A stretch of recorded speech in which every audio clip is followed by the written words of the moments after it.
الحمد للہ الذی کفا وسلام علی عباده الذین اصطفى اما بعد فاعوذ باللہ من الشیطان الرجیم بسم اللہ الرحمن الرحیم انا ارسلناک شاہدا ومبشرا ونذیرا لتؤمنوا باللہ ورسولہ وتعزروہ وتوقروہ وتسبحوہ بکرۃ واصیلا صدق اللہ مولانا العلی العظیم وبلغنا رسولہ النبی الامین المتین الکریم ونحن علی ذلک لمن الشاہدین والشاکرین والحمد للہ رب العالمین۔ عرش حق ہے مسند رفعت رسول اللہ کی، دیکھنی ہے حشر میں عزت رسول اللہ کی۔ عرش حق ہے مسند رفعت رسول اللہ کی، دیکھنی ہے حشر میں عزت رسول اللہ کی۔ قبر میں لہرائیں گے تا حشر چشم نور کے، قبر میں لہرائیں گے تا حشر چشم نور کے، جلوہ فرما ہوگی جب طلعت رسول اللہ کی۔ وہ جہنم میں گیا جو ان سے مستغنی ہوا، ہے خلیل اللہ کو حاجت رسول اللہ کی۔ سورج الٹے پاؤں پلٹے چاند اشارے سے ہو چاک، اندھے منکر دیکھ لے قدرت رسول اللہ کی۔ تجھ سے اور جنت سے کیا مطلب گستاخ دور ہو، ہم رسول اللہ کے جنت رسول اللہ کی۔ سائیں صاحب بھی تشریف رکھتے ہیں بڑی عقیدت و محبت کے ساتھ، اور چند شعر جو ہے ان کی نظر کرتا ہوں۔ کئی گھروں کو نگلنے کے بعد آتی ہے، مدد بھی شہر کے جلنے کے بعد آتی ہے۔ نہ جانے کیسی مہک آ رہی ہے بستی سے، وہی جو دودھ ابلنے کے بعد آتی ہے۔ ندی پہاڑوں سے میدان میں تو آتی ہے، مگر یہ برف پگھلنے کے بعد آتی ہے۔ ندی پہاڑوں سے میدان میں تو آتی ہے، مگر یہ برف پگھلنے کے بعد آتی ہے۔ گلاب ایسے ہی تھوڑے گلاب ہوتا ہے، یہ بات کانٹوں پہ چلنے کے بعد آتی ہے۔ یہ جھگیاں تو غریبوں کی خانقاہیں ہیں، قلندری یہاں پلنے کے بعد آتی ہے۔ اور کسی نے کیا ہی خوب فرمایا ہے کہ ہم اپنی جان کے دشمن کو اپنی جان کہتے ہیں، محبت کی اسی مٹی کو ہندوستان کہتے ہیں۔ اور جو یہ دیوار کا سوراخ ہے سازش کا حصہ ہے، اور جو یہ دیوار کا سوراخ ہے سازش کا حصہ ہے، مگر ہم اس کو اپنے گھر کا روشن دان کہتے ہیں۔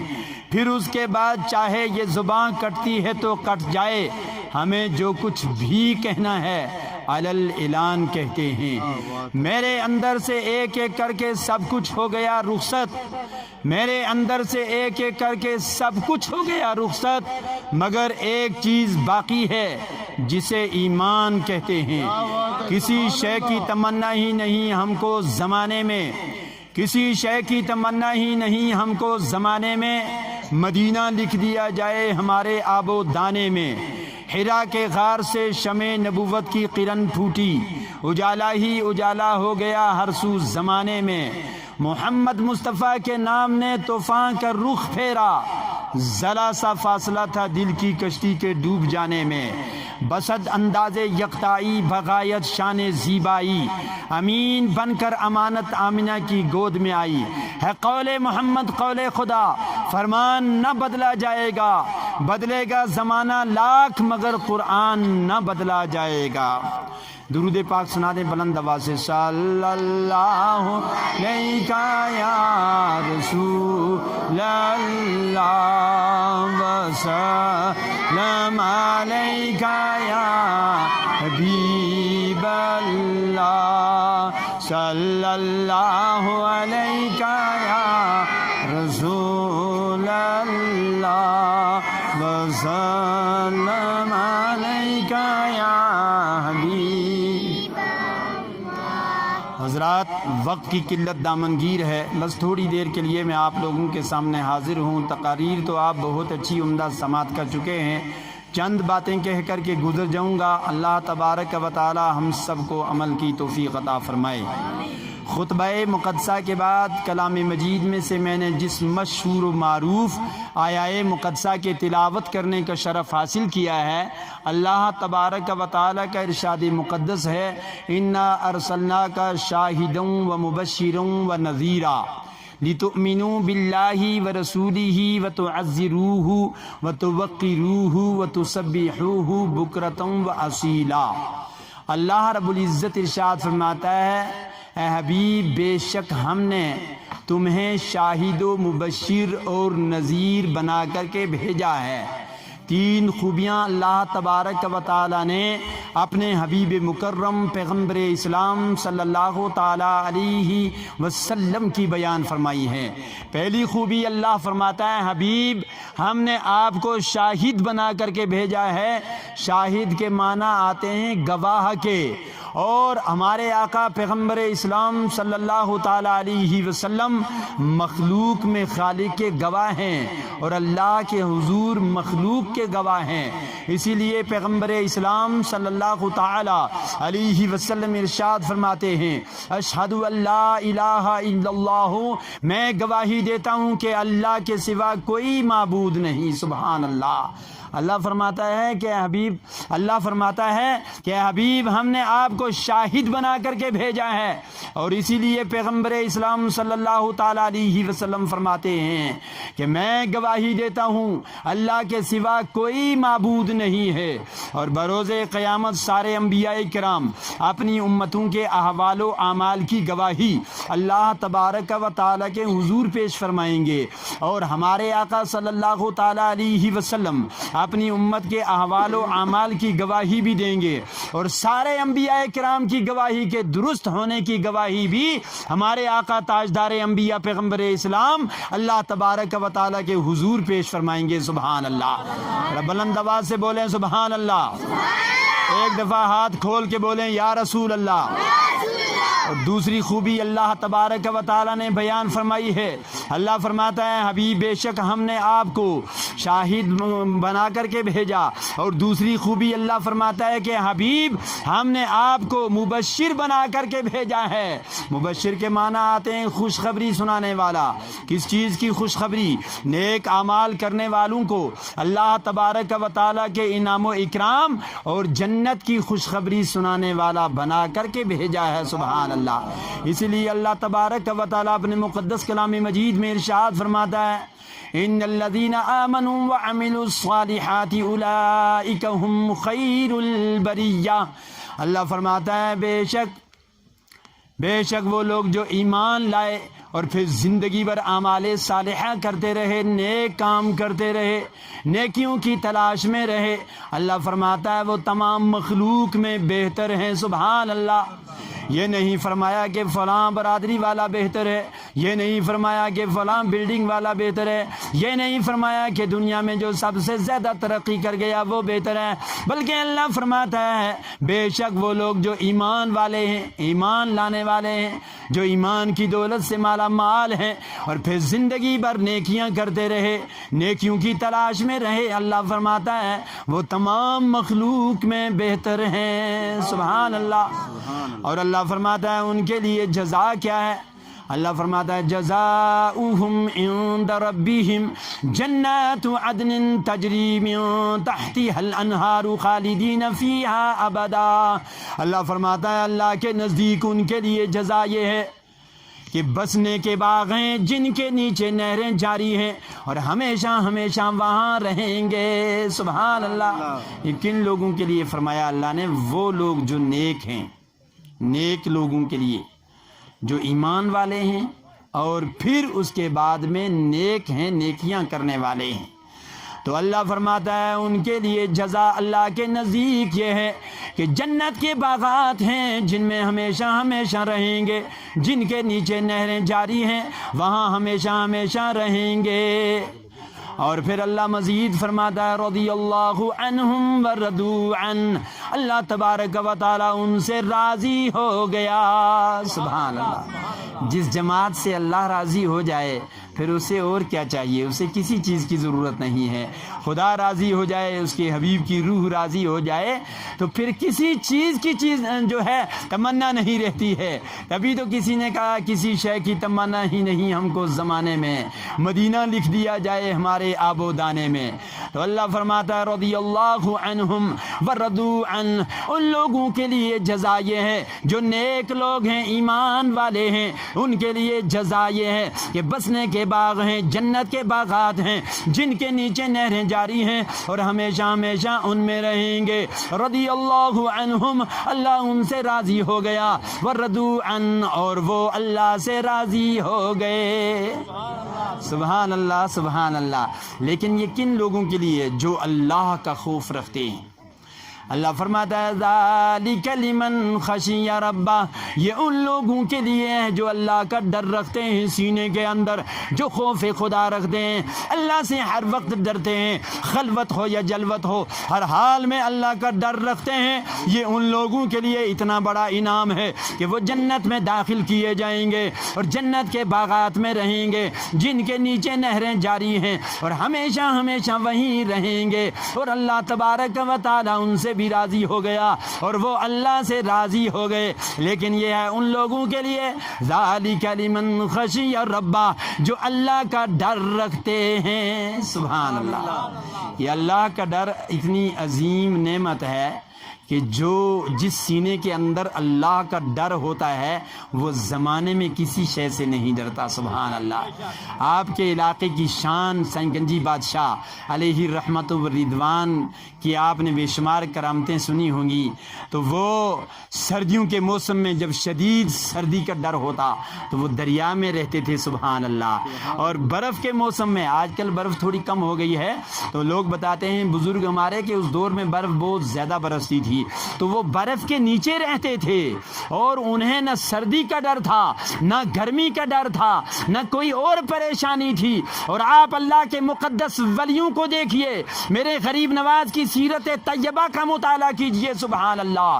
جب ہندوستان کی سرزمین پہ غریب نواز نے قدم رکھے تھے تو ان کے لیے دعوتیں تیار نہیں ہوئی تھیں، ان کے لیے راستے نہیں سجائے تھے، ان کے ساتھ بھی ظلم اور جو ہے جبر کا مظاہرہ کیا گیا تھا. انہیں وہاں سے ان کے خیمے اکھڑوا دیے تھے. اور جب دیکھا اس دور کے ظالموں نے کہ ہمارے درمیان یہ مسلح والا اور یہ تسبیح والا، یہ اللہ کی ضرب لگانے والا کہاں سے آ گیا، تو انہوں نے کہا کوئی حربہ ایسا استعمال کرو یہ یہاں سے چلے جائیں. تو سمجھے کہ ریگستان میں پانی کی تنگی ہے اور لوگ پریشان ہو جاتے ہیں، زندگی خطرے میں پڑ جاتی ہے. اگر راجستھان کی سرزمین پہ پانی بند ہو جائے تو لوگ وہ علاقہ چھوڑ کر کے چلے جائیں گے.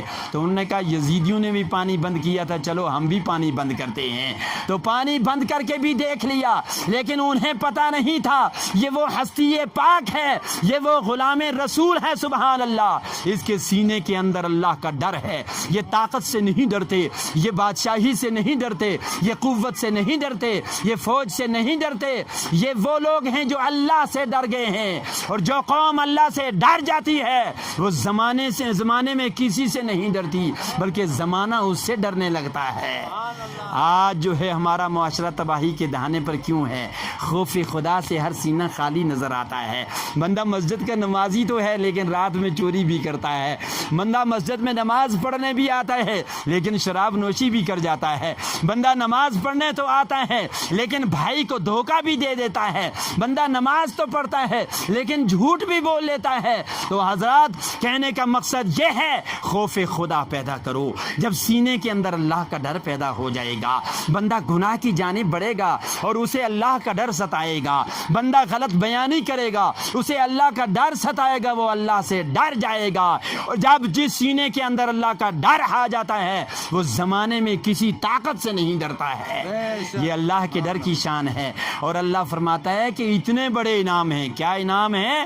کہ جنت کے باغات میں وہ لوگ بسیں گے. اس دنیا کی زندگی زندگی تو ختم ہو جانی ہے، صبح ہوتی ہے شام ہوتی ہے، یوں ہی عمر تمام ہوتی ہے، لیکن اخروی زندگی وہ بے مثال زندگی ہے، وہ لاجواب زندگی ہے، وہ شان و شوکت والی زندگی ہے جو مرنے کے بعد شروع ہونے والی زندگی ہے، سبحان اللہ۔ لیکن انعام کیا ہے؟ جنت کے باغوں میں رہے گا بندہ، سبحان اللہ، اور ہمیشہ رہے گا وہیں پر، اور اللہ کی ذات بھی اس بندے سے راضی ہو جائے گی، اور اللہ کے حبیب کی روح بھی راضی ہو جائے گی۔ اور اللہ فرماتا ہے یہ ہے ان لوگوں کے لیے جو اللہ سے ڈرتے ہیں، جو اللہ کا خوف رکھتے ہیں۔ اور اللہ تبارک و تعالی اپنے مقدس کلام مجید میں ارشاد فرماتا ہے وَلَا تَهِنُوا وَلَا تَحْزَنُوا وَأَنْتُمُ الْأَعْلَوْنَ إِن كُنتُم مُؤْمِنِينَ۔ غم نہ کھاؤ، سستی نہ کرو، پریشان ہونے کی ضرورت نہیں ہے، کامیابی کا تاج تمہارے سر پر رکھا جائے گا بشرطے کہ تم مومن ہو جاؤ، سبحان اللہ۔ اللہ فرماتا ہے کہ پریشان ہونے کی ضرورت نہیں ہے۔ اگر بدر میں 313 کی مدد کی جا سکتی ہے اور ہزاروں کے لشکر کو شکست فاش ان کی مقدر بنتی ہے، تو آج بھی اگر جو ہے اس طرح کا ایمان پیدا ہو، آج بھی اگر تم فضائے بدر پیدا کرو تو یقیناً غیبی مدد حاصل ہو سکتی ہے، اللہ کے فرشتے اتر سکتے ہیں مدد کے لیے، لیکن یہ ہے کن لوگوں کے لیے ہے؟ اللہ فرماتا ہے بشرطے کہ تم مومن ہو جاؤ۔ حضرات، میلاد منانے کا مقصد کیا ہے؟ کہ اللہ اور اس کے رسول کے فرمان کے مطابق ہم زندگی گزاریں، جو دستور زندگی پیغمبر اسلام نے عطا فرمایا ہے اس کے مطابق زندگی گزاریں، اسی میں ہی ہماری جو ہے شان ہے، سبحان اللہ، اور اسی میں ہماری کامیابی ہے۔ تو میں عرض کر رہا تھا کہ اللہ تبارک و تعالی نے اپنے حبیب کی 3 خوبیوں کو بیان فرمایا ہے۔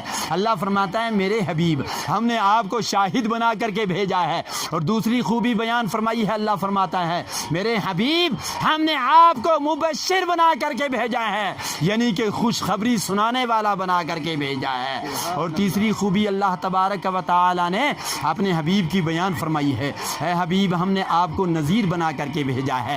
نذیر کے معنی آتے ہیں ڈرانے والا، یعنی کہ گناہگاروں کو قبل از وقت مطلع کر دینے والا کہ اے لوگو شراب نوشی کے قریب مت جانا ورنہ تمہارا حشر یہ ہوگا، بروز قیامت جہنمیوں کے جسم سے بہنے والے پیپ اور خون کو آپ کو پلایا جائے گا اگر شراب نوشی کرو گے۔ اے لوگو نماز مت چھوڑنا، اس کا تمہیں گناہ یہ ہوگا۔ اے لوگو روزے مت چھوڑنا، اس کا گناہ یہ ہوگا۔ اے لوگو حقوق العباد کی بھی پاسداری کرنا اور حقوق اللہ کی بھی پاسداری کرنا، یعنی کہ گناہگاروں کو قبل از وقت ہی مطلع کر دینے والا بنا کر کے بھیجا ہے، سبحان اللہ۔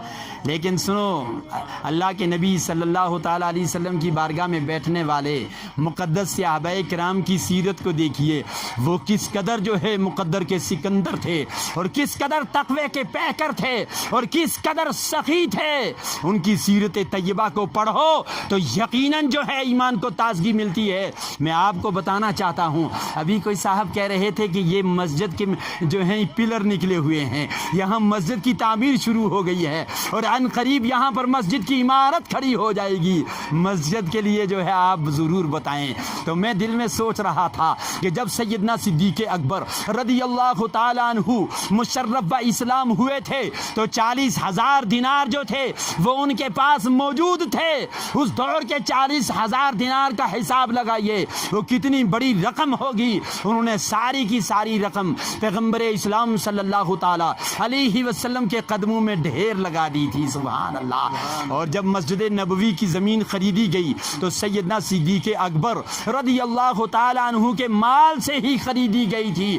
اتنے بڑے سخی تھے سیدنا صدیق اکبر رضی اللہ تعالیٰ عنہ، سبحان اللہ۔ اور آپ کو یاد ہوگا جب کسی غزوہ کے لیے اللہ کے نبی نے کہا اے اسلام کے نونہالو، اسلام کے پودے کی آبیاری کے لیے جانی اور مالی قربانی کی ضرورت ہے، اپنا اپنا مال پیش کرو۔ سیدنا فاروق اعظم رضی اللہ تعالیٰ عنہ، سبحان اللہ، جب آپ پر حملہ کیا گیا تھا آپ زخمی ہو گئے تھے، دوسرے صحابی چلے گئے حکیم کو بلانے کے لیے، حکیم کو کہا جلدی سے چلو، امیر المؤمنین سیدنا فاروق اعظم رضی اللہ تعالیٰ عنہ زخمی ہو گئے ہیں۔ تو حکیم صاحب جلدی سے نکلے لیکن راستے میں رک گئے۔ تو فاروق اعظم کے ساتھیوں نے کہا حضور رکنے کی وجہ کیا ہے؟ جلدی سے چلو، ان کی جان خطرے میں ہے، وہ زخمی ہو گئے ہیں۔ تو حکیم صاحب نے کہا سیدنا فاروق اعظم ہمارے درمیان موجود نہیں رہے، اب میرا جانا بے سود ہے۔ تو ساتھیوں نے کہا آپ کو کیسے معلوم ہے کہ ہمارے درمیان موجود نہیں ہے؟ کیا آپ علم غیب رکھتے ہو؟ تو اس حکیم نے کہا سنو، جب تک فاروق اعظم اس دنیا میں زندہ تھے جانور بھی کسی کا نقصان نہیں کرتے تھے۔ وہ سامنے دیکھو کھیت میں بکری کسی کا کھیت کھا رہی ہے، اسی سے ثابت ہو گیا کہ سیدنا فاروق اعظم ہمارے درمیان موجود نہیں رہے۔ سبحان اللہ سبحان اللہ، کیا کردار تھا فاروق اعظم کا، ذرا زور سے بولیں سبحان اللہ، اور بلند آواز سے بولیں یا رسول اللہ۔ وہی فاروق اعظم سوچتے ہیں کہ آج اللہ کے نبی نے جو ہے مال مانگا ہے غزوہ کے لیے، تو کہا آج اتنا مال میں لے کے آؤں گا کہ سیدنا صدیق اکبر سے میں سبقت لے جاؤں گا۔ تو انہوں نے اپنے مال کے 2 حصے کر دیے، ایک حصہ چھوڑا اپنے گھر والوں کے لیے، پوری پراپرٹی کے 2 حصے کیے، اور ایک حصہ لے کر کے پیغمبر اسلام کی بارگاہ میں حاضر آئے اور پیش کر دیا۔ سیدنا صدیق اکبر رضی اللہ تعالیٰ عنہ بھی تشریف لائے۔ تو فاروق اعظم سے اللہ کے نبی نے پوچھا کہ کتنا مال لائے ہو؟ فاروق اعظم نے کہا یا رسول اللہ پراپرٹی کے 2 حصے کر دیے ہیں، ایک حصہ میں نے چھوڑا ہے اپنے گھر والوں کے لیے، اور ایک حصہ میں لے آیا ہوں آپ کی بارگاہ میں پیش کر دیا ہے۔ اتنے میں سیدنا صدیق اکبر افضل البشر تشریف لے آئے، اور انہوں نے جو چادر اوڑھ رکھی تھی اس کو ایسے موڑ کے رکھا تھا کہ جہاں بٹن کی ضرورت تھی وہاں کانٹے لگے ہوئے تھے۔ اللہ کے نبی نے پوچھا صدیق کتنا مال لائے ہو، اور گھر میں آپ نے اپنے گھر والوں کے لیے کتنا چھوڑا ہے؟ تو سیدنا صدیق اکبر نے کہا یا رسول اللہ اور اس کے رسول کا نام چھوڑا ہے، باقی سارے کا سارا مال لے آیا ہوں اسلام کے پودے کی آبیاری کے لیے، اسلام کی سربلندی کے لیے۔ وہ ہیں سیدنا صدیق اکبر جنہیں افضل البشر کہا جاتا ہے۔ آج جو ہے بڑے افسوس سے کہنا پڑتا ہے، غلام رسول تو بڑے آرام سے ہم کہہ لیتے ہیں، لیکن غلامان رسول کے پیر کی خاک کے برابر بھی ہم نہیں ہو سکتے۔ اس وقت دیکھا کہ جہاں پر بٹن لگے ہوئے تھے، بٹنوں کی جو جگہ تھی وہاں کانٹے لگے ہوئے تھے۔ اللہ کے نبی نے کہا کہ یہ صدیق یہ کیا کیا ہوا ہے؟ اتنے میں سیدنا جبریل امین حاضر آئے، اور انہوں نے بھی اسی کانٹے کے ساتھ جو ہے اپنے پیرہن کو جوڑ کے رکھا تھا، جس طرح سیدنا صدیق اکبر نے کانٹے لگائے ہوئے تھے حضرت جبریل نے بھی لگائے ہوئے تھے۔ میرے آقا نے کہا جبریل یہ کیا ہے؟ کہا سیدنا صدیق اکبر کو دیکھ کر کے پاک پروردگار عالم نے اعلان کر دیا ہے کہ اے لوگوں، اے فرشتوں سنو، آج سارے فرشتے وہی لباس پہنیں گے جو سیدنا صدیق اکبر نے پہن رکھا ہے۔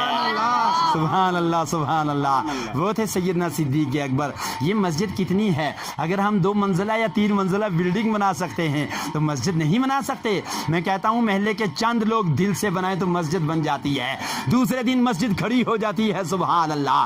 جس بھینس کا خطرہ ہے کہ گر کر نہ جانے کب مر جائے، اس بھینس کو اگر بڑی آسانی سے ہم پیش کر سکتے ہیں، 1 لاکھ روپے کی بھینس کو بیچ کر کے وہ مسجد میں خرچ کر سکتے ہیں، جو دنیا میں بھی اس کا اجر ملے گا اور بروز قیامت بھی آپ کو اس کا اجر جو ہے دکھائی دے گا، اور اس کا اثر آپ کو واضح طور پر دکھائی دے گا۔ سبحان اللہ سبحان اللہ۔ تو حضرات میں عرض کر رہا تھا کہ میرے آقا صلی اللہ تعالیٰ علیہ وسلم کی 3 خوبیاں اللہ تبارک و تعالیٰ نے بیان فرمائی ہیں، اور اس کے بعد میں اللہ تبارک و تعالیٰ نے ایمان کا ذکر فرمایا ہے۔ سبحان اللہ۔ لِتُؤْمِنُوا بِاللَّهِ وَرَسُولِهِ، تاکہ اے لوگو تم ایمان لے آؤ اللہ پر اور اس کے رسول صلی اللہ تعالیٰ علیہ وسلم پر۔ ایمان کا ذکر فرمایا ہے، یعنی کہ مالک و مولا کی منشا و رضا یہ ہے جب لوگ میرے حبیب کی خوبیاں ملاحظہ کریں گے اور انہیں ایمان کی دولت نصیب ہو جائے گی۔ سبحان اللہ۔ اور میرے آقا کی بارگاہ میں بیٹھنے والے صحابہ کرام سبحان اللہ، ان کی سیرت طیبہ کو آپ دیکھیں گے، یقیناً ایمان کو تازگی ملتی ہے۔ وہ مقدس جماعت صحابہ کرام کی جن کے لیے اللہ کے نبی نے ارشاد فرمایا میرے صحابہ ستاروں کی مانند ہیں، کسی ایک کے نقش قدم پر چلو گے تو ہدایت پا جاؤ گے۔ سبحان اللہ سبحان اللہ۔ ایک حدیث پاک پھر میں اجازت چاہوں گا، اور رسول اللہ صلی اللہ تعالیٰ علیہ وسلم انہو قال حبب الی من دنیاکم ثلاث، اللہ کے نبی ارشاد فرماتے ہیں اے لوگوں، اللہ تبارک و تعالیٰ نے 3 چیزوں کی محبت میرے سینے میں ڈالی ہے۔ سبحان اللہ۔ اللہ کے نبی فرماتے ہیں لوگوں سنو، میرے صحابہ سنو، اللہ تبارک و تعالیٰ نے 3 چیزوں کی محبت میرے سینے میں ڈالی ہے۔ سرکار فرماتے ہیں لوگوں مجھے خوشبو بڑی پسند ہے۔ سبحان اللہ۔ اس سے یہ پیغام ہے ملت کے لیے کہ اللہ کے نبی کو بدبو اور گندگی پسند نہیں ہے، اور ستھرائی کا پیغام دے رہے ہیں نسل انسانی کو کہ اے لوگوں اگر تم مجھ سے محبت کرتے ہو تو مجھے بدبو پسند نہیں ہے، مجھے گندگی پسند نہیں ہے، مجھے تو ستھرائی پسند ہے، مجھے تو خوشبو پسند ہے۔ تو اللہ کے نبی ارشاد فرماتے ہیں لوگوں مجھے خوشبو پسند ہے۔ پھر میرے آقا نے ارشاد فرمایا اے لوگوں مجھے نیک عورتیں بھی پسند ہیں، وہ عورتیں جو نماز و روزے کی پابند ہیں، جو حضرت فاطمہ الزہرا رضی اللہ تعالی عنہا کی کنیزہ ہیں۔ سبحان اللہ۔ جب معاشرے کی عورت جو ہے نیک ہوگی، جب عورت نمازی ہوگی، عورت تہجد گزار ہوگی، عورت سخی ہوگی، اس کے بطن سے بیٹا پیدا ہوگا، سبحان اللہ، وہی تو وقت کا ولی ہوگا، وہی غریب نواز ہوگا، وہی صابر کلیری ہوگا، وہی حضرت نظام الدین ہوگا، وہی بابا سائیں گنجی بادشاہ ہوگا، وہی حضرت سائیں ولیدات ہوگا، وہی بابا غلام شاہ بادشاہ ہوگا۔ تو سرکار فرماتے ہیں اللہ تبارک و تعالی نے 3 چیزوں کی محبت میرے سینے میں ڈالی ہے۔ پہلی چیز خوشبو ہے، اور دوسری چیز اللہ کے نبی فرماتے ہیں مجھے نیک عورتیں بھی پسند ہیں، اور پھر تیسری چیز جو اللہ کے نبی کو پسند ہے، اللہ کے نبی ارشاد فرماتے ہیں اللہ تبارک و تعالی نے میرے دل کی ٹھنڈک نماز میں رکھی ہے۔ سبحان اللہ۔ بندہ بے نمازی ہو اور حضور کا کہتا ہے جی حضور کی میلاد کر رہا ہوں، تو وہ کسی کام کی نہیں ہے، بلکہ حضور کی میلاد منانا ہے تو آپ کو نمازی بننا ہوگا۔ آپ نمازوں کی پابندی کریں گے، پھر حضور کی بارگاہ میں صدقہ کریں گے، پھر حضور کے عشق کا مظاہرہ کریں گے، تو آپ معاملے میں سچے ہوں گے۔ اگر بے نمازی ہوں گے آپ کا کوئی عمل قابل قبول نہیں ہوگا، کیونکہ اللہ کے نبی نے ارشاد فرمایا کہ میرے دل کی ٹھنڈک جو ہے وہ اللہ تبارک و تعالی نے نماز میں رکھی ہے۔ اور اللہ کے نبی صلی اللہ تعالی علیہ وسلم ارشاد فرماتے ہیں اور رسول اللہ صلی اللہ تعالی علیہ وسلم انہ قال حبب الی من دنیاکم ثلاث الطیب والنساء وجعلت قرۃ عینی فی الصلاۃ وکان معه اصحابہ جلوسا۔ میرے آقا کے ساتھ میں صحابہ کرام کی ایک جماعت بھی تھی، اور ان میں سے سیدنا صدیق اکبر بول اٹھے، فقال ابو بکر الصدیق رضی اللہ تعالی عنہ صدقت یا رسول اللہ صلی اللہ تعالی علیہ وسلم وحبب الی من دنیا ثلاث۔ فرماتے ہیں یا رسول اللہ آپ نے سچ فرمایا ہے، 3 چیزیں ایسی ہیں جو میری بھی پسندیدہ ہیں۔ اب سیدنا صدیق اکبر کی سنیں انہیں پسند کیا تھا؟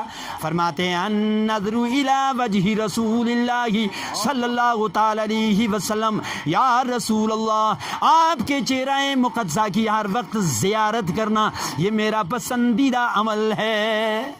ابھی سبحان اللہ ڈیلی ہے تھوڑی سی، تھوڑا زور سے بولے سبحان اللہ۔ سیدنا صدیق اکبر فرماتے ہیں یا رسول اللہ آپ کو دیکھتا رہوں یہ میرا پسندیدہ عمل ہے، سبحان اللہ۔ اور پھر فرماتے ہیں وَإِنفَاقُ مَالِي عَلَى رسول اللہ صلی اللہ تعالی علیہ وسلم، یا رسول اللہ میرے پاس جتنا بھی مال ہو آپ کی ذات پہ قربان کرتا چلا جاؤں، سبحان اللہ۔ یہ نہیں ہے کہ خالی مسجد میں نماز پڑھ لی باقی اپنی دولت پہ سانپ بن کر کے بیٹھے رہے۔ مسجد کے لیے ضرورت ہے تو 20 چکر لگوانے ہیں مسجد کی کمیٹی والوں سے، اور آخر میں دینا ہے 100 روپیہ یا ایک بیگ سیمنٹ کے پیسے 500 دیے، اور فخر سے گردن بلند کر لی کہ ہم نے حق ادا کر دیا۔ نہیں، اگر آپ آقا کا غلام بننا تو بڑے دور کی بات ہے، آقا کے غلاموں کا بھی اگر آپ اس کے پیر کی خاک کے برابر بھی چلے جائیں تو سیدنا صدیق اکبر فرماتے ہیں کہ جتنا مال میرے پاس ہو سب کا سب اللہ کے نبی کی بارگاہ میں ان کے قدموں میں ڈھیر کر دوں، یہ بھی میرا پسندیدہ عمل ہے۔ فرماتے ہیں وَإِنفَاقُ مَالِي عَلَى رسول اللہ صلی اللہ تعالی علیہ وسلم، پھر فرماتے ہیں أَن يَكُونَ ابْنَتِي تحت رسول اللہ صلی اللہ تعالی علیہ وسلم، یا رسول اللہ تیسری میری پسندیدہ چیز، پسندیدہ عمل میرا یہ ہے کہ میری بیٹی آپ کے نکاح میں رہ کر کے آپ کی فرما بردار رہے، آپ کی اطاعت گزار رہے، سبحان اللہ۔ اور ساتھ میں تشریف فرمائے سیدنا عمر فاروق اعظم رضی اللہ تعالیٰ عنہ، فرماتے ہیں صدقت یا ابا بکر صدقت یا ابا بکر وحبب الی من دنیا ثلاث، فرماتے ہیں ابو بکر آپ نے سچ فرمایا ہے اور تین چیزیں میری بھی پسندیدہ ہیں۔ سبحان اللہ۔ فاروق اعظم فرماتے ہیں تین مجھے بھی پسند ہیں۔ کیا پسند ہیں؟ فاروق اعظم فرماتے ہیں الامر بالمعروف والنہی عن المنکر والثوب الخلق۔ فاروق اعظم فرماتے ہیں نیکی کی دعوت دینا اور بندوں کو نیکی کی جانب لانا یہ میرا پسندیدہ عمل ہے۔ پھر دوسری چیز فاروق اعظم فرماتے ہیں برائی سے روکنا، برائی سے روک دینا یہ بھی میرا پسندیدہ عمل ہے۔ اور تیسری چیز فرماتے ہیں ایسے کپڑے پہننا جن میں عاجزی اور انکساری ہو یہ بھی میرا پسندیدہ عمل ہے۔ اور اس کے بعد میں فقال عثمان رضی اللہ تعالیٰ عنہ، حضرت عثمان رضی اللہ تعالیٰ عنہ بول اٹھتے ہیں، فرماتے ہیں صدقت یا عمر، اے فاروق اعظم آپ نے سچ فرمایا ہے، وحبب الی من دنیا ثلاث، تین چیزیں میری بھی پسندیدہ ہیں۔ کون فرماتے ہیں؟ سیدنا عثمان غنی رضی اللہ تعالیٰ عنہ۔ سبحان اللہ۔ ایسے سبحان اللہ بولیں تاکہ یہ ہوا چلنے والی گواہ ہو جائے، یہ پیڑ پودے گواہ ہو جائیں، یہ پہاڑیاں گواہ ہو جائیں، بروز قیامت گواہی دیں گی۔ یہ آقا کے دیوانوں نے جو ہے سبحان اللہ کی صدائیں لگائی تھی اور اللہ کے فرشتوں نے اسے لکھ لیا تھا، آج اس کا اجر جو ہے آپ کو ملے گا حشر کے میدان میں۔ سبحان اللہ سبحان اللہ۔ تو عثمان غنی فرماتے ہیں اشباع الجیعان وکسوۃ العریان وتلاوۃ القرآن، فرماتے ہیں بھوکوں کو کھانا کھلانا میرا پسندیدہ عمل ہے۔ سبحان اللہ۔ عثمان غنی فرماتے ہیں بھوکوں کو کھانا کھلانا میرا پسندیدہ عمل ہے۔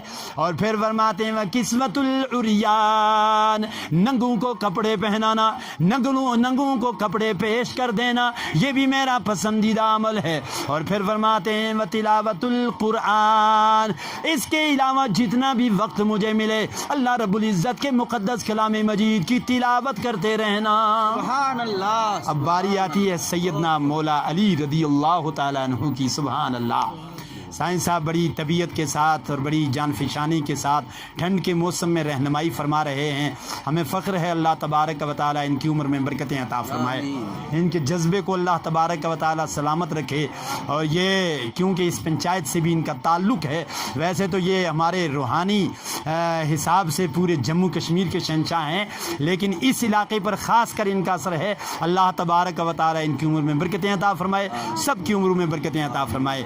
سیدنا عثمان غنی فرماتے ہیں کہ بھوکوں کو کھانا کھلانا، اتنا کھلانا کہ پیٹ بھر جائے، اور ننگوں کو کپڑے پہنانا یہ میرا پسندیدہ عمل ہے۔ اور پھر فرماتے ہیں اس کے علاوہ جتنا وقت مجھے ملے اللہ رب العزت کے مقدس کلام مجید کی تلاوت کرنا یہ میرا پسندیدہ عمل ہے۔ اب باری آتی ہے حضرت مولا علی رضی اللہ تعالیٰ عنہ کی۔ حضرت مولا علی فرماتے ہیں فقال علی رضی اللہ تعالیٰ عنہ صدقت یا عثمان وحبب الی من دنیا ثلاث، حضرت عثمان غنی آپ نے سچ فرمایا ہے لیکن تین چیزیں میری بھی پسندیدہ ہیں۔ سبحان اللہ۔ سرکار کو تین پسند تھی تو صحابہ کو بھی تین ہی پسند ہیں۔ سبحان اللہ۔ مطلب ایک گفتگو ہے اور بڑی روحانی گفتگو ہے، تو جہاں اللہ کے نبی نے فرمایا کہ مجھے تین پسند ہیں تو صحابہ کرام نے بھی تین تین بتا دی۔ حضرت مولا علی فرماتے ہیں الخدمت للضیف، مہمان کی خدمت اپنی طاقت و قوت کے مطابق کرنا، جتنا اللہ تبارک و تعالیٰ نے ہمیں نوازا ہے اس کے مطابق مہمان کی خاطر تواضع کرنا۔ سبحان اللہ۔ تو مولا علی فرماتے ہیں میرا پسندیدہ عمل ہے مہمان کی خدمت کرنا۔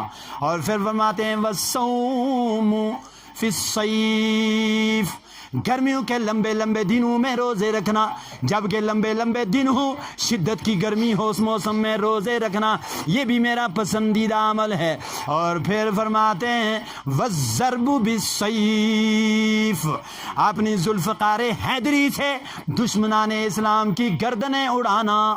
سبحان اللہ۔ تین پسندیدہ عمل۔ اور حضرت مولا علی جس میدان میں تلوار بلند کرتے تھے فتح و نصرت ان کے قدم چومتی تھی. سبحان اللہ. آپ کو عمر ابن ود کا بھی وہ واقعہ یاد ہوگا جب اس نے کہا تھا عمر ابن ود کہتے ہیں مجھے استاذ نامی پہلوانوں کا، عمر ابن ود کہتے ہیں مجھے استاذ نامی پہلوانوں کا، میری ہیبت کے سامنے روپوش ہے رستم داستانوں کا، مسلمانوں سمجھ جاؤ پیغام اجل ہوں میں.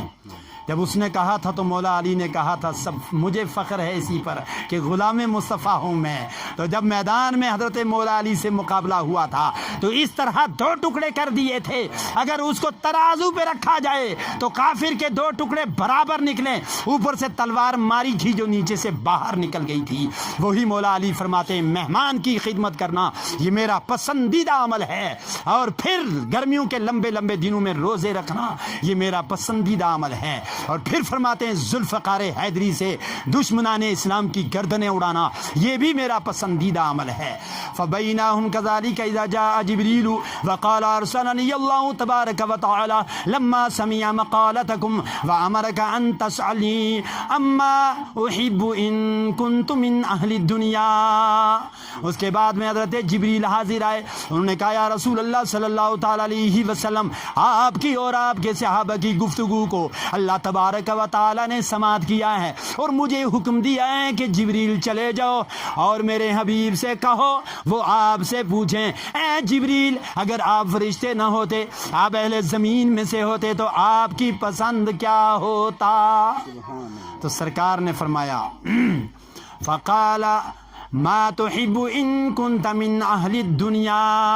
اللہ کے نبی نے پوچھا جبریل تم بھی بتاؤ اگر فرشتے نہ ہوتے تو آپ کی پسند کیا ہوتا.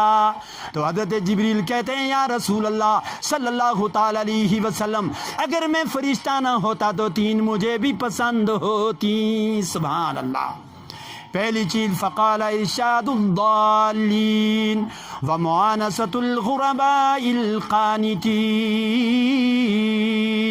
ومعاونت اہل العیال المعسرین. فرماتے ہیں بھٹکے ان کو راہ ہدایت پر لانا اور غریب لوگ قناعت گزار صبر کرنے والے لوگ جو غریب ہیں لیکن صابر و شاکر ہیں، کسی کی چوکھٹ تک نہیں جاتے، کسی سے کچھ طلب نہیں کرتے. حضرت جبریل فرماتے ہیں ایسے لوگوں کی مدد و اعانت کرنا یہ میرا پسندیدہ عمل ہوتا. اور پھر فرماتے ہیں کہ ایسا عیالدار جو تنگ دست ہو، بچے بہت زیادہ ہوں لیکن تنگ دستی کی زندگی گزارتا ہو، ایسا اور مومن ایسا مومن اس کی خدمت اور اس کی مدد و اعانت کرنا میرا پسندیدہ عمل ہوتا. وقال جبریل یحب رب العزت جل جلالہ من عبادہ 3 خصال. حضرت جبریل فرماتے ہیں اللہ تبارک و تعالی نے بھی فرمایا ہے کہ سنو جبریل مجھے بھی بندوں کی 3 خصلتیں بڑی پسند ہیں. 3 خصلتیں اللہ نے فرمایا جب میرے حبیب کو 3 پسند ہیں تو اللہ فرماتا ہے مجھے بھی اپنے بندوں کی 3 خصلتیں بہت پسند ہیں. فرمایا بذل الاستطاعہ اپنی طاقت و قوت کو اللہ تبارک و تعالیٰ کی رضا کے لیے خرچ کرنا. اگر کسی نے مالدار بنایا ہے تو اللہ کی رضا کے لیے بڑھ چڑھ کر کے کس کو بولتے ہیں کہ دل و جان سے اللہ نے اگر نوازا ہے تو کسی کی خدمت کرنا. اور جو ہے اللہ فرماتا ہے کہ مجھے بندہ جو طاقت اور قوت کے مطابق جو ہے میری راہ میں طاقت خرچ کرتا ہے، قوت لگاتا ہے، مجھے وہ پسند ہے، اس کی عادت پسند ہے. اور پھر اللہ تبارک و تعالیٰ نے ارشاد فرمایا بذل الاستطاعہ، اور اس کے بعد میں فرمایا والبقاء عند الندامہ، پشیمانی کے وقت میں آنسو بہانا، غلطی ہو جائے خطا ہو جائے تو پھر رونا آنسو بہانا. اللہ تبارک و تعالیٰ ارشاد فرماتا ہے مجھے یہ بھی پسند ہے والصبر عند الفاقہ، اور فاقے کی نوبت آ جائے، غریبی کی نوبت آ جائے اور وہ صبر کر لے، مجھے یہ بھی بہت پسند ہے. اللہ کی بارگاہ میں دعا ہے جو کچھ میں نے بیان کیا اس میں جو غلطی خامی ہوئی ہو اللہ تبارک و تعالیٰ معاف فرمائے، صحیح پر عمل کرنے کی توفیق توفیق عطا فرمائے۔ ٹھیک طریقے سے جو ہے میں اپنے موضوع کو سمیٹ بھی نہیں سکا تھا، وقت کی قلت دامنگیر ہے، انشاءاللہ تعالی زندگی نے وفا کی تو پھر کہیں نہ کہیں عرض کرنے کی کوشش کروں گا۔ اللہ تبارک و تعالی غلطیاں معاف فرمائے، صحیح پہ عمل کرنے کی توفیق عطا فرمائے۔ خوب کی سیر چمن پھول چنے شاد رہے، باغباں جاتا ہوں یہ گلشن تیرا آباد رہے۔ وما علینا الا البلاغ۔ السلام علیکم ورحمۃ اللہ۔